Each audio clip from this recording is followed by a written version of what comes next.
जय श्री राम, जय श्री बालाजी महाराज।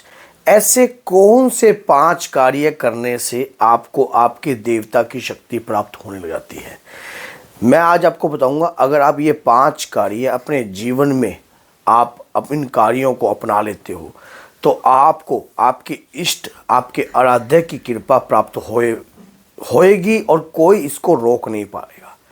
क्यों? ऐसे कौन से कार्य हैं, किस प्रकार से कार्य करते हैं और किस प्रकार से करना है? देखिए, हमारे भगवान की कृपा हमारे ऊपर तो होती है और उन्हें पाने का हमारा अधिकार भी है। जब हम नियमित रूप से अपने भगवान की सेवा में लग जाते हैं तो वो शक्ति हमें प्राप्त करने में हमारा पूर्ण अधिकार भी होता है। और माना जाता है कि जब नियमित रूप से कोई कार्य किया जाता है तो उसमें परमात्मा की इच्छा और परमात्मा की शक्ति का वास हो जाता है। हमने ऐसे कौन से वो 5 कार्य करने हैं जिससे हमारे इष्ट, हमारे आराध्य की कृपा हमारे साथ सदैव बनी रहे। अगर वीडियो अच्छी लगे तो लाइक करना, चैनल को सब्सक्राइब करना और बेल आइकन बटन को दबाना ना भूलना, ताकि आने वाली हर वीडियो की नोटिफिकेशन आपको सरलता से प्राप्त हो जाए। देखिए, रेगुलर जब कभी भी हम अपने इष्ट आराध्य की पूजा करते हैं लगातार, तो सबसे पहला कार्य यही है कि हमें लगातार कार्य करना चाहिए। कैसे? लगातार मान लीजिए नियमित रूप से अगर कोई आप माला का जाप कर रहे हो, नियमित रूप से अगर आप कोई माला का जाप कर रहे हो, कोई मंत्र का जाप कर रहे हो, तो आपको नियमित रूप से उसको कंटिन्यू रखना चाहिए। अब हम कई बार हम क्या कार्य कर देते हैं कि जैसे बहुत सारे मंत्र उठा लेते हैं।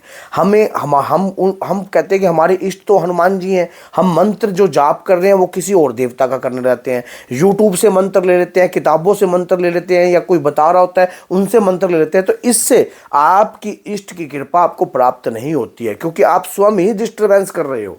किस प्रकार का डिस्टर्बेंस कर रहे हो? आपने देखा होगा कि जो प्रहलाद थे वो श्री हरि के भक्त थे। वहां पर जब उनको हिरण्यकश्यप ने मारने का प्रयास किया तो उन्होंने हर बार श्री हरि नारायण का ही जाप किया। तो नारायण उनकी अद्भुत रूप की शक्ति बनकर उनकी रक्षा करने के लिए भी आए। इसी प्रकार से जो ध्रुव थे उन्होंने भी क्या किया? नारायण का ही अपना आह्वान किया, तो नारायण ने ही उनकी रक्षा करी। जब कभी भी हम अपने इष्ट, अपने आराध्य के मंत्रों का जाप करते हैं तो उस दौरान हमारे शरीर पर एक रहस्यमय शक्ति का समावेश होने लग जाता है, जिस शक्ति के बारे में हम नहीं जानते। वो कब हुआ? रेगुलर करने से हुआ। पहला कार्य तो जीवन में ये रखिए कि रेगुलर कार्य करना है। दूसरा कार्य क्या करना है? अपनी कुल देवी, क्योंकि देखिए क्या होता है कि कुल की शक्तियां जो हैं अनिवार्य होती हैं। कुल की शक्तियां अनिवार्य होती हैं। कुल के अंदर उनकी कृपा होती है। हमारे परिवार के अंदर तीसरी चौथी पीढ़ी पहले जो है माँ शीतला की पूजा होती थी, और अचानक की सडनली ऐसा कुछ हुआ कि हमारे घर से माँ शीतला की पूजा बंद कर दी। अब बंद कर दी तो जिसके कारण जो है वो दोष जो है परिवार के रूप में एक दोष बनकर खड़ा हो गया। फिर आप जहां भी कहीं जाते हो, अपनी चेकिंग कराते हो, अपने बारे में दिखाते हो, वहाँ अपने बारे में बताते हो, तो वहाँ पर आपको पता नहीं लगता वहाँ पर कभी कोई क्या दोष बता देता है, कोई किस प्रकार का दोष बता देता है, कोई किस प्रकार की चीज़ें बता देता है, तो आपको वो बात समझ में नहीं आती वाकई में हमारे घर में समस्या है तो है क्या।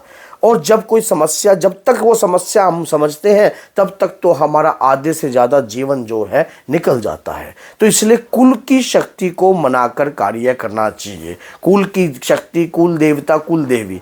अब तीसरा कार्य क्या करना चाहिए? पितृशक्ति।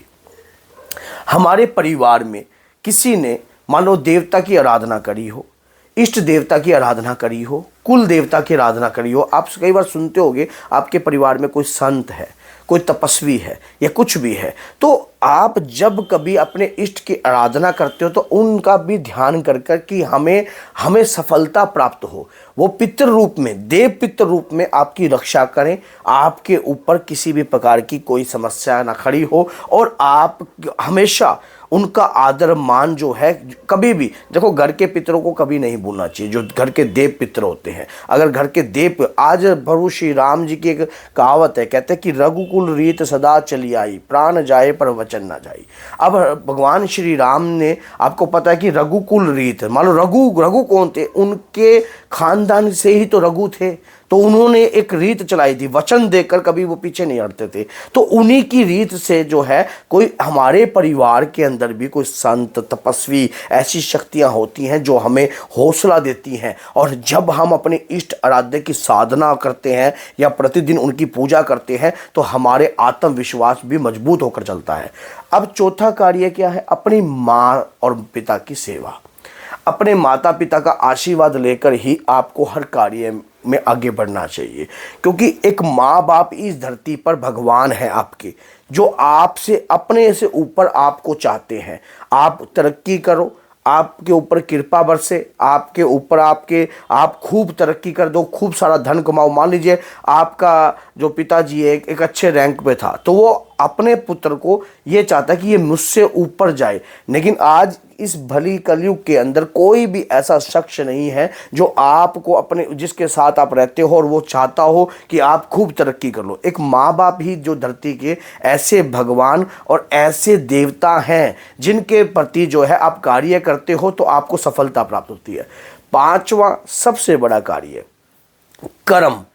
कर्म को आपको अगर आप कर्मों के बारे में कुछ नहीं जानते हो, आपको पता नहीं है कि आपके कर्म कैसे हैं, तो आप अपने कर्मों में नियमित रूप से कुछ ऐसे पाठ जोड़ लीजिए जिससे आपके पिछले कर्मों के देखो, हम कभी भी देवता की पूजा करते हैं तो हमारे जन्मों के रिश्ते होते हैं, पिछले जन्मों का कोई ना कोई रिश्ता होता है, तभी जाकर हम उनकी भक्ति करने के लायक होते हैं। नहीं तो हम किस प्रकार से हम देवता की भक्ति कर दें?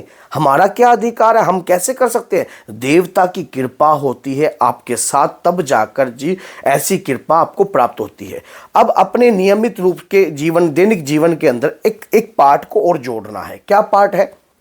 वो पाठ ये है, जीव जंतुओं के प्रति कुछ ना कुछ आहार निकालना है, जीव जंतुओं के प्रति कुछ ना कुछ जो है अपने कार्य करना है। क्या करना है? जैसे कि घर के बाहर के जो भी सामान हैं आपके, वहाँ पर उनको आप बिस्कुट दे सकते हो, दूध पिला सकते हो, मछलियों को दाना दे सकते हो, पक्षियों को दाना दे सकते हो, गऊ के लिए रोटी निकाल सकते हो, जिसके प्रति आपके कर्म जो हैं पवित्र होने लग जाते हैं। पिछले कर्म भी हैं, अगर आपके साथ कुछ अनहोनी होनी होती है तो वो भी बदल जाते हैं।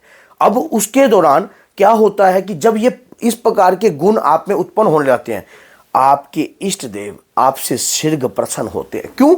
आपके अंदर इंसानियत उत्पन्न हो रही है, आपके अंदर व्यवहार उत्पन्न हो रहा है। अब कोई हनुमान जी का भक्त है, अब हनुमान जी का भक्त कर वो मार रहा है सुल्फे, वो मार रहा है बीड़ी सिगरेट गुटके या कोई दारू या फिर इस प्रकार का कार्य कर रहा है, गलत निगाह जनानियों के प्रति रख रहा है, कुछ भी है, तो वो हनुमान जी का भक्त कहाँ से हुआ? हनुमान जी तो बाल ब्रह्मचारी हैं, हर माता में अपनी माता ही मानते हैं, हर लड़की के अंदर। क्यों? वो ये देखते हैं कि हाँ ये बच्ची है, ये माँ ही है, तो वो माँ ही समझते हैं। और जो हनुमान जी का भक्त है, अगर वो मर्यादित होकर आप हनुमान जी की भक्ति कर रहे हो, अब आप हनुमान चालीसा पढ़ रहे हो, हनुमान चालीसा पढ़ने के बाद आप जो मीट का भक्षण कर रहे हो या गलत कर रहे हो और फिर कहते हो मैं हनुमान जी का भक्त हूँ, मस्तक पर तिलक लगा कर कार्य करो, इस प्रकार के कार्य करने से शक्ति कभी प्रसन्न नहीं होती है। और उस दौरान जो है बाबा के वीर भी प्रसन्न नहीं होते, क्योंकि आप दुराचारी हो गए हो। इस प्रकार का सेवन करोगे, इस प्रकार की चीजें करोगे तो हनुमान जी की भक्ति आपको प्राप्त नहीं होगी कभी भी। ये बात याद रख लेना। आपको कुछ ऐसे विचार, अगर ये 5 कार्य अगर आपको जीवन में धारण कर लो तो आपको आपके इष्ट की प्राप्ति हो सकती है, आपके इष्ट की कृपा आपको प्राप्त हो सकती है। तो अगर वीडियो अच्छी लगे तो लाइक करना, चैनल को सब्सक्राइब करना और बेल आइकन बटन को दबाना ना भूलना, ताकि आने वाली बेहतरीन से बेहतरीन वीडियो की नोटिफिकेशन आपको प्राप्त हो जाए। तो बोलिए जय सीताराम, जय माता।